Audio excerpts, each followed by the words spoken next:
Adobe Firefly's Generative Fill feature allows you to edit an existing image by adding, removing, or replacing content with the help of AI.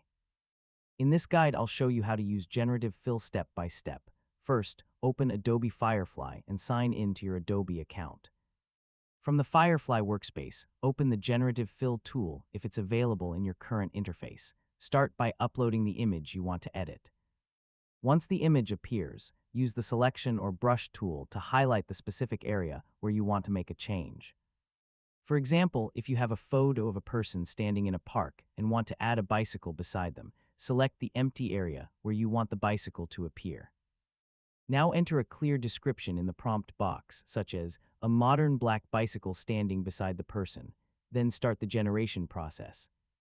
Firefly will create AI-generated variations that fit into the selected area. Review the different results and choose the one that looks most natural with the original image. If the generated object doesn't look right, adjust your selection or improve the prompt.